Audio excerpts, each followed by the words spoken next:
నమస్తే, నేను జర్నలిస్ట్ శ్రీనివాస్. ఈరోజు న్యూస్ అనాలిసిస్లో ముందుగా వెలుగు పేపర్లో వార్తలను చూద్దాం. నేను తెలంగాణ అసెంబ్లీలో తెలంగాణ ప్రభుత్వం బడ్జెట్ ప్రవేశపెట్టింది 3,04,965 కోట్లతోని. దాంట్లో ప్రధానంగా 56,000 కోట్లు 6 గ్యారెంటీల కోసం ప్రవేశపెట్టమని ఒక ఫిగర్ ఇచ్చారు. 56,000 కోట్లలో దేనికి ఎంత కేటాయించారనేది కూడా ఉంది. దీనికి సంబంధించి పల్లెక మూల్య అని హెడ్డింగ్ పెట్టింది వెలుగు పేపరు. రాష్ట్ర బడ్జెట్లో గ్రామాలకి 60% పైగా నిధులట. రైతులు, మహిళలు, యువత సంక్షేమం అనే టాప్ ప్రయారిటీ.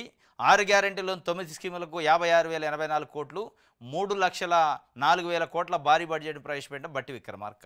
బాగానే ఉంది. కానీ పల్లెకే ముల్య అంటున్నారా? ముల్య ఎంతవరకు వస్తుంది? ఈ ముల్య కాగితాలకే ఉంటుందా? నిజంగానే అమలు అయిద్దా? నిజంగానే అమలు అయ్యేటట్టుంటే ఇవాళ 15 నెలలు అయింది కాంగ్రెస్ పార్టీ ప్రభుత్వం ఏర్పడి. ప్రజలు ఏ ఇంధనం మిల్లునైతే కోరుకొని ఓటేశారో ఇంధనం మిల్లు ఒకటి రాలే. ఏ రేషన్ కార్డును కోరుకొని అయితే ఓటేశారో ఒక రేషన్ కార్డు రాలే. ఏదైతే రైతు భరోసా 15,000 వస్తుందని కోరుకున్నారో రైతు భరోసా 15,000 కాదు 10,000 వస్తే బాగానే కాడికి వచ్చింది కథ. 15,000 కాదు 10,000 అయినా టైంకి ఇస్తే చాలని. 2 లక్షల రూపాయలు రుణమాఫీ కొంతమందికి అయింది, కొంతమందికి కాలే. ఆ కానోడికి 5 లేదు చెప్పలేని పరిస్థితి. పెన్షనర్లకు ఆసరా పెన్షన్లు ఇచ్చే వాళ్ళకి 4,000 పెన్షన్ చేస్తున్నాడు. 4,000 కాదురానైనా ఉన్నది ఉంచితే బాగు అనే కాడికి వచ్చింది. మరి ఏ రకంగా పల్లెక ముళ్ళు అయితే ఇది 60% నిధులు పల్లెలకు ఎట్లా పోతాయి, 15 నెలల్లో ఎందుకు పోలేదు, ఇప్పుడు ఎట్లా పోతాయి అనేది మనం చూస్తే ఇక్కడ ఇచ్చారు కొన్ని. 6 గ్యారెంటీల ముఖ్యమైన స్కీములకు కేటాయింపులు. రైతు భరోసాకు 18,000 కోట్లు, చేయుతకి 14,561 కోట్లు, ఇందిరమ్మ చేయుత అనుకుంటా. ఇందిరమ్మ ఇండ్లకి 12,571 కోట్లు, మహాలక్ష్మికి 4,305 కోట్లు, సన్నవడ్లకు బోనస్ 1,800 కోట్లు, గృహజ్యోతికి 2,080 కోట్లు, రాజీవ్ ఆరోగ్యశ్రీకి 1,143 కోట్లు, గ్యాస్ సబ్సిడీకి 723 కోట్లు, ఇందిరమ్మ ఆత్మీయ భరోసాకి 600 కోట్లు. ఈ చేయుత అంటే పెన్షన్లకు ₹1 పెంచలేదు. మరి ఎట్లా ఇస్తారు? పెన్షన్లు యాడ్ నుంచి ఇస్తారు? దీంట్లో మొత్తానికి 2,500 రూపాయలు మహిళలకు ఇస్తా అని కాంగ్రెస్ పార్టీ చెప్పింది. ఎడిపోయినాయి ఆ 2,500? ఏమైంది? బడ్జెట్లో పెట్టలే, ఎగనాం పెట్టారా? 6 గ్యారెంటీల్లో అది ప్రధానమైన గ్యారెంటీ. ఎక్కడ పోయింది అది? ఆ గ్యారెంటీ గంగలో కలిపినట్టే అయిపోయా.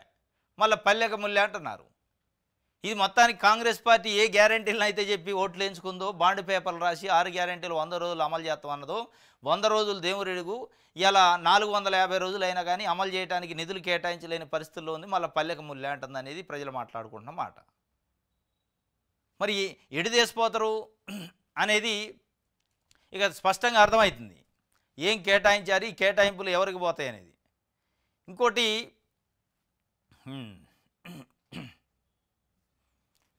ఇక్కడ 2వ పేజీలో ఇచ్చారు.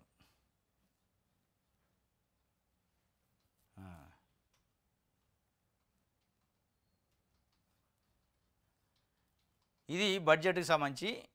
దీంట్లో ప్రధానంగా ఇక్కడ మిస్ అయింది ఏంటంటే 6 గ్యారెంటీల్లో సఫిషియెంట్గా మహిళలకు రావాల్సిన డబ్బుల గురించి చెప్పలేదు, పెన్షన్ల గురించి చెప్పలేదు, పెన్షన్లు పెంచేదాని గురించి, చేయుత పాత ఎంత ఉందో అంతే చెప్పారు ఆసరా పెన్షన్లు. ఇంకోటి ఇక్కడ డిపార్ట్మెంట్ వారికి ఇచ్చారు. ఇవి మాట్లాడితే కాంగ్రెస్ పార్టీ కానీ మిగతా పార్టీలు, ఇలా కాంగ్రెస్ పార్టీ ప్రధానంగా మేము బీసీలను ఉద్ధరిస్తాం, బీసీ కులగణన చేసిన 56% బీసీలు ఉన్నారు, వాళ్ళ వాటా ఎంత ఉందో వాళ్ళ వాటాకు తగ్గట్టు నిధులు నియామకాలు అన్నీ వస్తాయి అన్నారు. మరి ఈ నిధులు 3,04,000 కోట్ల బడ్జెట్ ప్రవేశపెడితే అంటే 56% అంటే దాదాపు సగం అన్న రావాలి. అంటే 1,50,000 కోట్లు బీసీ సంక్షేమ శాఖ కేటాయించాలి.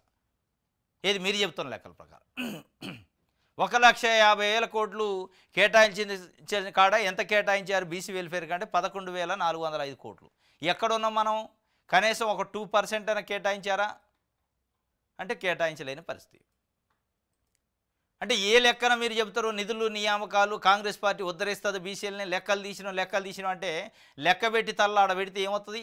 ఆ తలలు లెక్క పెట్టి తలకింత అనేది ఎంత రావాలన్న వాటా అంత ఇస్తే లాభం ఉంటుంది తప్ప, లెక్క పెట్టి మా లెక్క మేము చూసుకొని తృప్తి పడితే ఏమవుతుంది? మాకు రావాల్సిన నిధులు మాకు ఇవ్వాలి కదా అనేది ఇవాళ బీసీ సమాజం అడుగుతుంది కాంగ్రెస్ పార్టీని, ప్రభుత్వాన్ని. గొప్పలు చెప్తున్నారు అసెంబ్లీలో. 56% లెక్కలు తీసిన మీ పదవులు మీకు వస్తాయి, మీరు మెజారిటీ ఉన్నారు అన్నారు. మరి మెజారిటీ ఉన్నోడికి మైనారిటీ నిధులేంది, మైనారిటీ ఉన్నోడికి మెజారిటీ నిధులేంది? ఇది ఏ రకంగా న్యాయము? ఎట్లా మీరు జస్టిఫికేషన్ చేస్తారు? 11,405 కోట్లు ఎక్కడ, 3,04,000 కోట్లు ఎక్కడ? దాంట్లో మీరు అన్న 50% పర్సెంటేజ్, ఇది 56 కాదు 50 ఇవ్వండి చాలు. 1,50,000 కోట్లు ఇలా బీసీ వర్గాలకు కేటాయించాలి. 1,50,000 కాదు, కనీసం 15,000 కోట్లు కూడా కేటాయించాలి. అంటే కేటాయించాల్సిన దాంట్లో 10% కూడా కేటాయించలేదు. మొత్తం బడ్జెట్లో అయితే 3% కూడా లేదు. మరి ఇది ఏ రకంగా జస్టిఫికేషన్? ఎట్లా మీరు చెప్తారో సామాజిక న్యాయం మేము పాటిస్తున్నామని? పదవులలో లేదు, నిధులలో లేదు, ఉద్యోగాలలో లేదు. మరి నేను రిజర్వేషన్ల కోసం నేను లెక్క తేల్చిన మీరు పోయి కొట్లాడండి అంటే ఎవరితో కొట్లాడాలి ఇప్పుడు?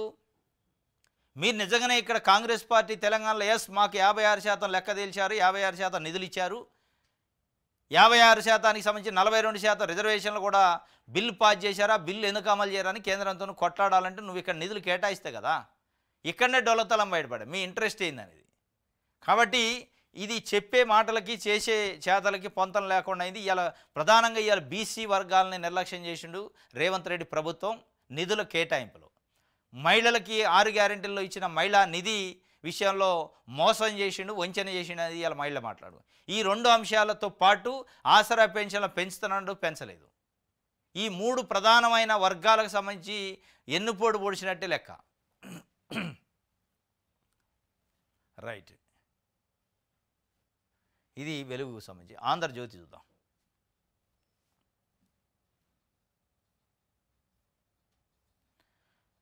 హామీల గ్యారంటీ మొత్తం బడ్జెట్ 3,04,000 కోట్ల, 4,965 కోట్లు. హామీలకు గ్యారంటీకి ఏం గ్యారంటీ లేదు, కానీ హామీలకు గ్యారంటీ అట. మీరు ఇచ్చిన 6 గ్యారంటీలకు గ్యారంటీ లేదా? అందులో కొన్ని వదిలేత్తిరి. స్మితా సబర్వాల్ కారు అద్దె నెలకు 63,000 అట. వ్యవసాయ వర్సిటీ నుంచి 90 నెలల పాటు మొత్తం 56.70 లక్షలు చెల్లింపులు వచ్చినాయట. అప్పట్లో సీఎంఓ అదనపు కార్యదర్శిగా స్మిత వర్సిటీ నుంచి అద్దె ఎందుకు చెల్లించారు, ఏజీ ఆడిట్లో అభ్యంతరం, తప్పు జరిగితే సర్కార్ దృష్టికి అని వీసీ చెప్పిండట.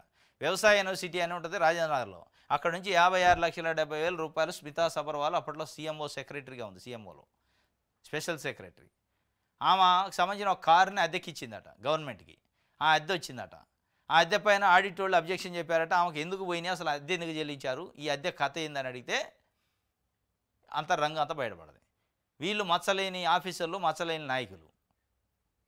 ఒక ఐఏఎస్ ఆఫీసర్ ఉండి కక్కుర్తిపడి మళ్ళా వాళ్ళ బండిని తీసిపోయి మళ్ళీ ప్రభుత్వాన్ని పెట్టడం దరిద్రంగా, ఎంత దారుణం. ఇంకా ఎవరికైనా ప్రైవేట్ సాఫ్ట్వేర్ కంపెనీలు బొచ్చాడు ఆడ పెట్టుకుంటే అయిపోయాయి. నిజంగా పెట్టారా పెట్టకుండా క్లెయిమ్ చేశారా అని డౌట్ కూడా వస్తుంది. అంత పెద్ద ఆఫీసర్ చిన్న సన్న ఆఫీసర్ కాదు. ఐఏఎస్లలో కూడా ముఖ్యమంత్రి స్పెషల్ సెక్రటరీ అంటే మామూలు పొజిషన్ కాదు. అట్లాంటి వెహికల్ తీసిపోయి ఆడ పెట్టిందని బయటకు వచ్చిందట. ఏజీ ఆడిట్ వాళ్ళు అభ్యంతరం చెప్పారట. తప్పు జరిగితే సర్కారు దృష్టికి తీసుకోండి అని వీసీ చెప్పిండట. తీసిపోతారు, సర్కారు దృష్టికి తీసిపోతారు, కేసులు కూడా పెడతారు. ఎందుకు పెట్టరు? ₹1 ఎవడన్నా సామాన్య ఎంప్లాయీ మీ యూనివర్సిటీలో పనిచేసేటోడు వాడుకుంటూ ఊకుంటారు మీరు? ఏ రకంగా మీరు ఆడిట్లో అభ్యంతరం వస్తే ప్రభుత్వం దృష్టికి తీసుకోండి తప్పు జరిగితే అంటే దృష్టికి తీసిపోయి ఏం చేయాలా? ఎవరిని? ప్రభుత్వాన్ని శిక్షించాలా? ఇక్కడ వీసీ ఆఫీస్ వాళ్ళనే దాదాపు 60 లక్షల దాకా లేపేశారట. రైట్, భర్తను చంపి ముక్కలు చేసి సిమెంట్ డ్రమ్ములో పెట్టిందట. ప్రియుడితో కలిసి భార్య కిరాతకం, ఆపై ఇద్దరు మనాలికి విహారయాత్ర.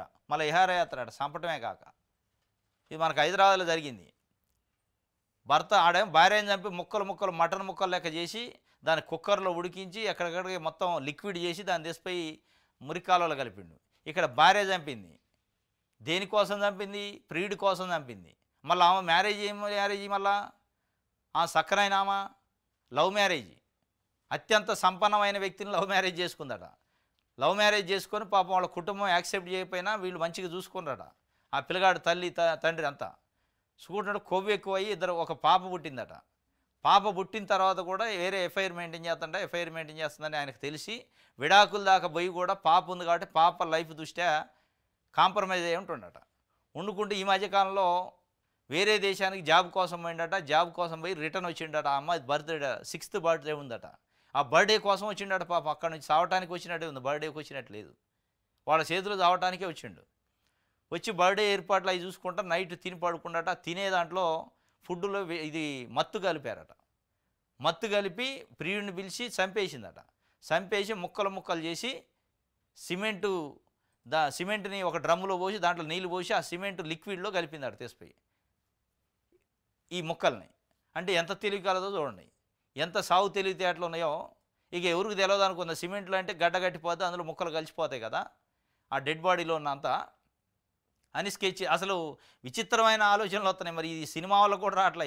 ఈ మధ్యకాలంలో చంపేటోళ్ళకి అసలు ఎక్కడ లేని ఆలోచనలు వస్తున్నాయి. సినిమా డైరెక్టర్లు, పెద్ద పెద్ద డైరెక్టర్లు కూడా రావట్లే ఆలోచనలు డైరెక్షన్ చేయడానికి.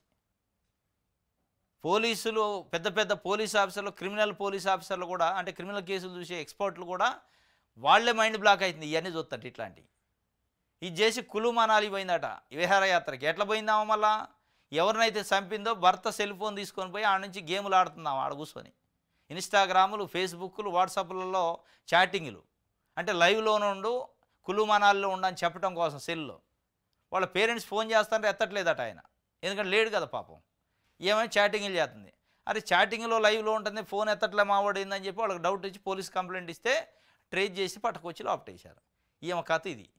ఆమెకు 25 సంవత్సరాలు, ప్రియుడికి ఆమెకు 27 సంవత్సరాలు, ప్రియుడికి 25 సంవత్సరాలు, 2 సంవత్సరాలు తక్కువ ఏజ్ ఆయన లవ్ చేసిందట. మరి లవ్కి ఒక అంతులేని లవ్, వాన్నే లవ్ చేసి పెళ్లి చేసుకుంటాయి. మంచి పిల్లల కంటి పాప మంచిగా ఉంటుంది, మళ్ళీ ఇంకొక లవ్, మరి ఇదయ్యాక ఇంకొక లవ్ వస్తుందేమో. ఇక ఇట్లా అయింది. మనిషి మానవత్వ విలువలు కానీ, సంబంధాలు కానీ, మానవ సంబంధాలు కానీ మంట కలిసిపోయినాయి. చంపేసి డ్రమ్ములో పెట్టిందట. ఇది ఎక్కడంటే ఉత్తరప్రదేశ్లో మేరట్లో, ఉత్తరప్రదేశ్ స్టేట్లో మేరట్ అనే టౌన్ ఉంటుంది, ఆ టౌన్లో జరిగింది ఇది. ఇది ఇప్పుడు జరగలే, మార్చి 4న జరిగితే మొన్న బయటకు వచ్చిందట. చూడండి మనిషి యాటిట్యూడు, మనిషి ఆలోచన విధానం, స్వార్థం ఏ స్థాయికి పోయిందనేది. ఇక వాళ్ళ స్వార్థం కోసం, వాళ్ళు అనుకున్నది సాధించడం కోసం అవసరమైతే మనుషులను చంపడానికి కూడా వెనకాడిన పరిస్థితి వస్తే ఈ మెసేజ్ సమాజం ఎట్లా అర్థం చేసుకోవాలి అనేది ఇలా మనం జరుగుతున్న పరిణామ క్రమాలలో ఇది గమనించాలి. మనం పెంచే పిల్లలను కూడా వీటికి దూరంగా ఉంచాలి. ఇట్లాంటి ఇష్యూస్కి దూరంగా ఉంచకపోతే సమాజం మొత్తం చెడిపోయే అవకాశం ఉంది. మొత్తం కంప్లీట్ స్వార్థపరులు అయ్యారు చాలామంది. ఇది పెరగొద్దు, కానీ పెరుగుతుంది దురదృష్టవశాత్తు. ఇది ఆంధ్రజ్యోతికి సంబంధించి.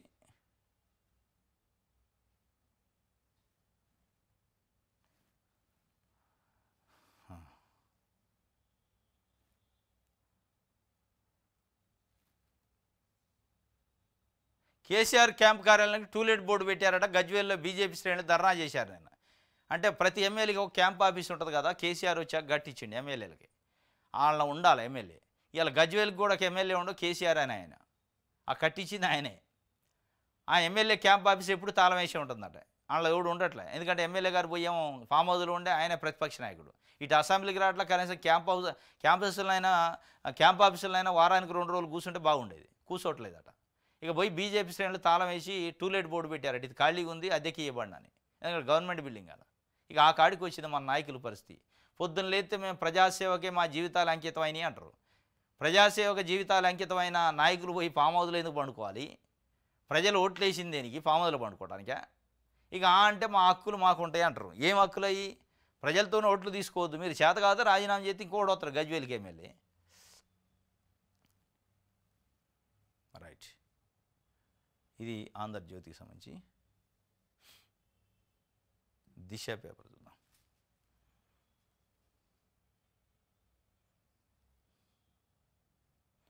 కేసీఆర్ క్యాంప్ ఆఫీస్కి టూలెట్ బోర్డు.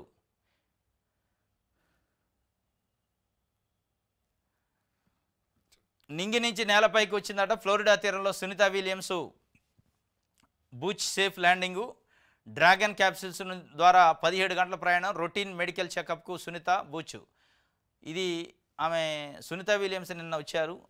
3 గంటల 27 నిమిషాలు తెల్లవారుదామని వచ్చారు. కానీ ఆమె దాదాపు 45 డేస్ హెల్త్ క్యాంప్లో ఉండాలట. అంటే 286 రోజుల పాటు అంతరిక్ష కేంద్రంలో ఉంది. అనుకోని పరిస్థితుల్లో వారం ఉండాల్సింది 286 రోజులు ఉంది. అంటే ఆ వాతావరణానికి ఇక్కడ వాతావరణానికి తేడా ఉంటుంది. కాబట్టి మనిషి ఆరోగ్యం పూర్తిగా డ్యామేజ్ అయ్యే అవకాశం ఉంది. అక్కడ నుంచి ఇక్కడికి వచ్చింది, మొత్తం కంప్లీట్ చేంజ్ అయింది. కాబట్టి ఆ చేంజెస్కి అనుగుణంగా హెల్త్ ఎక్స్పర్ట్స్ పర్యవేక్షణలో ఉంటే హెల్త్ డిజార్డర్స్ రాకుండా చూసుకోవడానికి ఆమెని మొత్తం గవర్నమెంటే పర్యవేక్షిస్తుందట హెల్త్ ఆఫీసర్లతోని. దానికి సంబంధించి నిన్న క్యాంపుకు తీసుకెళ్లారు.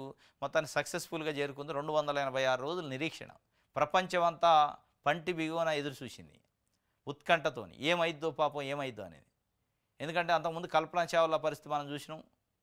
ఇట్లాంటి జరిగినాయి కాబట్టి ఏమైద్ది ఎందుకంటే అనుకోని పరిస్థితుల్లో 1 వీక్ ఉండాల్సిన వీళ్ళు దాదాపు 286 రోజులు ఉన్నారు. జూన్ 5, 2024 పోయినోళ్ళు జూన్ 5 నుంచి జూన్ 13కి రిటర్న్ రావాలి. ఆ జూన్ పోయి మళ్ళీ జూన్ దగ్గరకు వచ్చింది. అంటే ఇప్పుడు మార్చిలో ఉన్నాం. దాదాపు 9 నెలలు ఉన్నారు అక్కడనే. ఇది ఒక వార్త.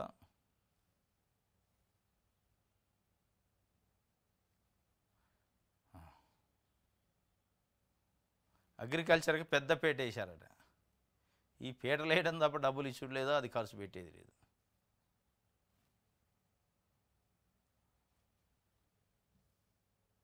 రైట్, సాక్షి చూద్దాం.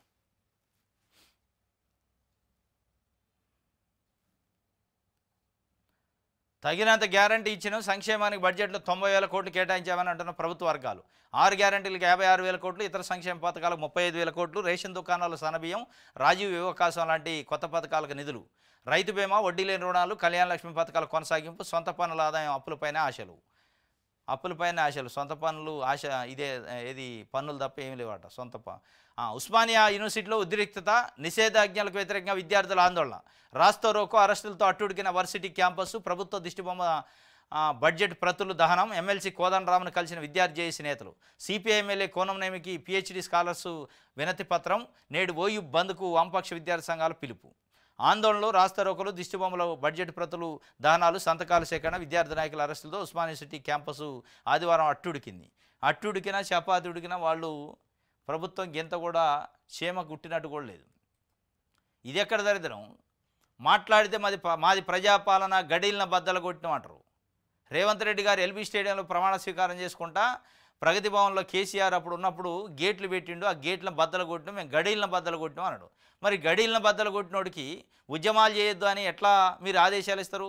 ఇగో ఈ పోకడలే కేసీఆర్ 10 సంవత్సరాల పరిపాలనలో మొదటి 5 సంవత్సరాలు చేయలేదు, కానీ రెండో 5 సంవత్సరాలు చేసిండు. ఇందిరా పార్క్ దగ్గర ధర్నా చౌకీ అవసరం లేదు, ఎందుకు ధర్నా చౌక అన్నాడు. మరి నువ్వు అదే చేస్తాను. ఎందుకు ధర్నాలు, రాస్తా రోకోలు ఉస్మానియా యూనివర్సిటీలో అని. ఉస్మానియా యూనివర్సిటీలో ధర్నాలు ఎందుకో, రాస్తా రోకోలు ఎందుకో మీకు తెలియదా? మీరు దొంగసాటుగా ఇది మఫ్టీ డ్రెస్సులలో రాలే, గోడలు దూకి రాలే, ఉస్మానియా యూనివర్సిటీలో జరిగే నిరసనలకు మద్దతు తెలపలే, మీటింగులకు రాలే, బహిరంగ సభలకు రాలే, టీషర్ట్లు వేసుకొని ఇటు మెయిన్ గేట్లో పోలీసులు పట్టుకుంటారని దొడ్డిదారులు వచ్చి పాల్గొనలేదా? మీరు మిమ్మల్ని గుండెల్లో అతుకోలే ఉస్మానియా యూనివర్సిటీ విద్యార్థులు? ఇవాళ మీరు పదవిలో కూర్చుంటప్పటికీ ఉస్మానియా యూనివర్సిటీలో ధర్నాలు, రాస్తా రోకోలు వద్దా, నిరసనలు వద్దా? ఇది ఏ రకంగా? ఏ ప్రభుత్వం అయినా, ఎంత మొనగాడి ప్రభుత్వం అయినా ఏదో ఒక లోపాలు చేస్తే దాని మీద విద్యార్థులు, నిరుద్యోగులు నిరసనలు వ్యక్తం చేస్తేనే తెలుస్తుంది ప్రతిపక్షాలు. అసలు నిరసన వ్యక్తం చేయొద్దని కేసీఆర్ అన్న పద్ధతులు నువ్వు అంటండి. ఆయన ఇదే బాని కదా. కాకపోతే ఆయన 5 ఏళ్ళు, మొదట 5 ఏళ్ళు చేశాక రెండో 5 ఏళ్లలో తలకి నెత్తికెక్కింది. నీకు మొదట 15 నెలలకే నెత్తికెక్కినట్టుంది. ఆయన ఇందిరా పార్కులో ధర్నా చౌక్ ఎందుకు? అసలు యాన్న ఊరు బయట పెట్టుకోవాలి కానీ ధర్నాలు ఇందిరా పార్క్ దగ్గర నైట్ టౌన్లో చేస్తారా, సిటీలో అన్నాడు. ఇవాళ నువ్వు అదే చేస్తాను. ఉస్మానియా యూనివర్సిటీలో ధర్నాలు ఎందుకంటే అంటే నేనే ఎస్సీని వీసీని చేసిన, ఎస్సీని ఆర్ట్స్ కాలేజ్ ప్రిన్సిపాల్ చేసిన కాబట్టి ఏదంటే అది వాళ్ళతో నాడిస్తా అంటే కుదరదు కదా. ఇది కాదు కదా పద్ధతి. పెద్ద ఎత్తున 3 రోజుల నుంచి ఆందోళన చేస్తాను అంటే ఇది ప్రభుత్వమే ప్రత్యక్షంగా పరోక్షంగా వీసీ పైన ఫోర్స్ చేసి ఉత్తర్వులు జారీ చేసిందని స్పష్టంగా అర్థమవుతుంది. మరి నిజంగానే ప్రభుత్వానికి తెలవకుండా చేస్తే ఏంటి ఆ ఉద్యమాలని అడగాలి కదా. బట్టి విక్రమార్క గారు, రేవంత్ రెడ్డి గారు, ఎందుకు మీరు ఉస్మానియా యూనివర్సిటీలో నిరసనలు, ధర్నాలు వద్దు అని నిషేధాజ్ఞలు ప్రొహిబిటెడ్ ఎందుకు చేశారు, దాన్ని ఎత్తేయండి అని చెప్పొచ్చు కదా. ఒక్క మాట చెప్తే అయిపోయాయి. 2 సెకండ్లోనే పోద్ది ఆ ఉత్తర్వు. అంటే చెప్పట్లేదంటే దాని అర్థం వాళ్ళే పెట్టించారని. ఏంది మీ ఇంటెన్షను?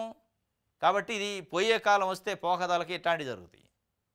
అంటే ఇది ముమ్మాటికి ఉస్మానియా యూనివర్సిటీలో నిషేధాజ్ఞలు అనేది మొత్తం ప్రజల గొంతును నొక్కినట్టు. అది ఉద్యమానికి ఒక ఊపిరి. తెలంగాణ ప్రతీక ఉస్మానియా యూనివర్సిటీ అనేది. తెలంగాణ ఉద్యమానికి ప్రతీక. తెలంగాణ ఉద్యమాన్ని ప్రపంచానికి తెలియజేసింది ఉస్మానియా యూనివర్సిటీ. నువ్వు అంతకుముందు కొన్ని దశాబ్దాల పాటు చాలామంది పెద్ద పెద్ద నాయకులు అడ్డం పొడుగున్నోళ్ళు మాట్లాడిన విలువ రాలే. ఎప్పుడైతే ఉస్మానియా యూనివర్సిటీ విద్యార్థి నాయకులు, విద్యార్థి సంఘాలు, విద్యార్థులు గలమిప్పారో అది సోనియా గాంధీకి దాకింది, యూపీఏ గవర్నమెంట్కి దాకింది. వాళ్ళ మెడలు వంచింది ఉస్మానియా యూనివర్సిటీ. అట్లాంటి ఉస్మానియా సిటీ ఉద్యమం ఫలితంగా వచ్చిన తెలంగాణకు ముఖ్యమంత్రి అయి అక్కడ ఉద్యమాలే వద్దు నిరసనలే వద్దు అంటే మరి ఇది ఏం ప్రజాప్రభుత్వం, ఇది ఇందరమ్మ పాలన, ఇది ప్రజాపాలన ఎట్లయింది? కాబట్టి గమనించుకోవాలి, ఇప్పటికైనా ప్రభుత్వం దానిపైన రివ్యూ చేయాలి.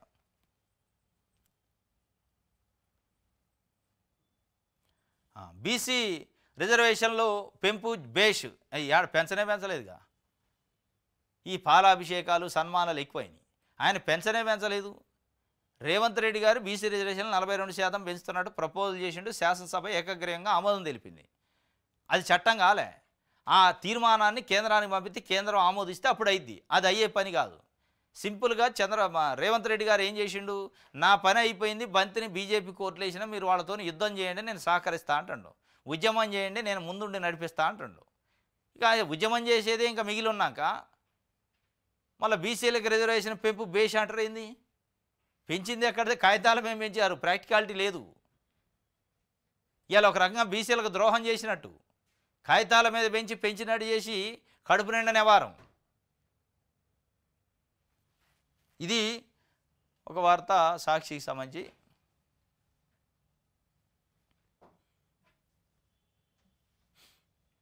ఈనాడు చూద్దాం. ప్రభుత్వ వైఫల్యానికి నిలువుటద్దం, ప్రజా వ్యతిరేక బడ్జెట్ వ్యతిరేకిస్తున్నామని కేటీఆర్ చెప్తుండు. అంటే ఈ బడ్జెట్ ప్రభుత్వ వైఫల్యానికి నిలువుటద్దంగా ఉంది. ఏ హామీలు అయితే ఇచ్చారో హామీలకు నిధులు కేటాయించలేదు, మొత్తం అబద్ధాలు మోసాలు వంచనలు ఏమన్నాయని చెప్పి మొత్తానికి బీఆర్ఎస్ పార్టీ చెబుతుంది. ఈ బడ్జెట్ మొత్తం అబద్ధం అని చెప్పి, ఇందులో ఎక్కడ నిధులు సరిగ్గా కేటాయించలేదు అంటే మీరు చెప్పిన దానికి చేసేదానికి చాలా తేడా ఉందని. ఇంకోటి హైడ్రా గురించి నిన్న హైకోర్టు చాలా కీలకమైన వ్యాఖ్యలు చేసింది, వాస్తవం కూడా. అది పేదలనే కాదు పెద్దలను కూడా తాకి చూడండి అన్నది డైరెక్ట్గా హైకోర్టు చెప్పింది. ప్రభుత్వాలు ప్రజా సంఘాలు జర్నలిస్టులు ఇప్పటిదాకా చెప్తే ఎవరు లెక్క చేయలే. కనీసం హైకోర్టు రాష్ట్ర అత్యున్నత న్యాయస్థానానికి సంబంధించి జడ్జి చెప్పారు. ఇప్పుడైనా హైడ్రాకి చీమగుట్టినట్టు అయినా ఉండాలి, సోయి తెచ్చుకోవాలి. పేదల గూడుని గూడ్చారు. నల్ల చెరువు సున్నం చెరువులో ఉన్న చిన్న చిన్న రెక్కాడితే డొక్కాడిన ప్రజలకు సంబంధించిన గూడుని బుల్డోజర్లు పెట్టి కూల్చారు. కానీ పెద్దోళ్ళకు సంబంధించిన పెద్ద పెద్ద అపార్ట్మెంట్లు వంశీరామ్ బిల్డర్స్ పైన స్వయానా Congress party Jadcherla MLA complaint చేసిండు హైడ్రాకి. ఏం మీకు బుల్డోజర్ కదలట్లేదా, డీజిల్ లేదా, పోవట్లేదా ముందుకు బండి అని హైకోర్టు అడిగింది. మీరు పేదలను కాదు కోల్చాల్సింది పెద్దలను కూడా తాకి చూడండి అన్నది. అని హైకోర్టే పెద్దలను తాకి చూడండి అని చెప్పే పరిస్థితికి వచ్చిందంటే మీరు ఇంకా తాకలే. అంటే ఏం హైడ్రాది? హైడ్రా ఎవరి కోసం వచ్చింది? పేద ప్రజల గూడు కూల్చి పేద ప్రజల పైన దాష్టికం చేయడానికి వచ్చిందా? పెద్దోళ్ళని కాపాడటానికి వచ్చిందా? ఇవాళ ఇన్ని రోజులు మనం అనుకున్నాం ఏ నాయకుడు ఫామ్ హౌజు కింద ఇటుక పెళ్ళ కూడా కదలే, ఏ నాయకుడు ఫామ్ హౌజులోంచి ఒక గేట్ను కూడా కదిలియలేపారు, గేట్ను కూడా టచ్ చేయలే. ఇలా హైకోర్టు చెప్పింది. అదే నువ్వు పేదలను కాదు చూడాల్సింది పెద్దలను కూడా తాకి చూడు, నీ సంగతి ఏం తెలుద్దా అన్నది. ఇప్పుడు చెప్పాలి హైడ్రా కమిషనర్ రంగనాథ్ గారు, నేను పెద్ద ఈరుణ్ణి సూర్యుడిని అంటాడు ఆయన. ఎవరన్నా పోయి డిస్కషన్ చేస్తే మాకు అంతా తెలుసు అంటాడు. ఏంది నీకు తెలిసింది? ఏం తెలుసు అని మరి హైకోర్టు చెప్పింది. మిమ్మల్ని మొట్టకాయలు ఎన్నిసార్లు వేయాలి? ఇప్పటికి 5 సార్లు వేసింది. జడ్జి పిలిచి మాట్లాడే పరిస్థితికి వచ్చింది. ఇలా డైరెక్ట్గా అటాక్ చేసింది. ఒక ప్రతిపక్ష పార్టీ నాయకుడు మాట్లాడాల్సిన మాట, ప్రజలు మాట్లాడాల్సిన గొంతుని ఇవాళ పేద ప్రజల గొంతును ఏ పేద ప్రజల గూడును మీరు కూల్చారో ఆ పేద ప్రజల గొంతుగా హైకోర్టు చెప్పింది. ఇప్పుడు చెప్పాలి మీరు హైడ్రా కమిషనర్ చెప్పాలా, హైడ్రాని పెట్టిన రేవంత్ రెడ్డి గారు చెప్పాలా. ఒక్క పెద్దోడు జోలికి పోలే. బడాబాబులకు సంబంధించిన ఫామ్ హౌస్ సంబంధించి గేటును కూడా టచ్ చేయలే వీళ్ళు. కానీ పేదోళ్ళు రెక్కాడితే డొక్కోడిన వాళ్ళకి సంబంధించి ఇళ్ల మీద అయితే దాడి చేశారు కుమ్మడిగా వచ్చి. కనీసం వాళ్ళు చెప్పుకునే అవకాశం కూడా ఇలే. దారుణం ఏంటంటే ఇది నిన్న హైకోర్టు చెప్పింది. పేదలనే కాదు పెద్దోళ్ళని దాకి చూడండి, అప్పుడు తెలుస్తుంది వారివి అక్రమ నిర్మాణాలకు, వారివి కాదు ఆక్రమణ నిర్మాణాలు, వాళ్ళని ఎందుకు కూల్చట్లేదు, సంపన్నులకు ప్రత్యేక చట్టాలు ఏమైనా ఉన్నాయా, హైడ్రాను ఉద్దేశించి హైకోర్టు వ్యాఖ్యలు ఉంటాయి. వాళ్ళు కూర్చొని మాట్లాడుకుంటారు నైటు.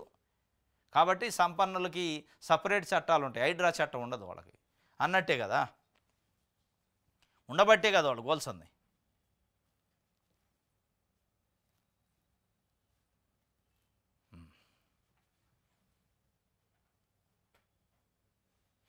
మన తెలంగాణ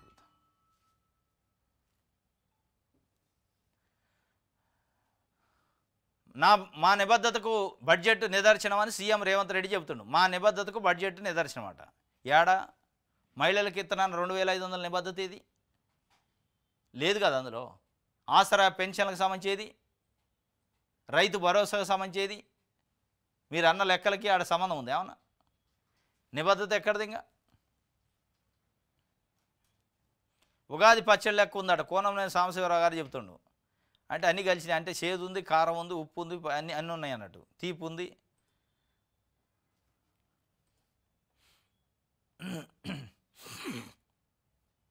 ఇది మన తెలంగాణకు సంబంధించి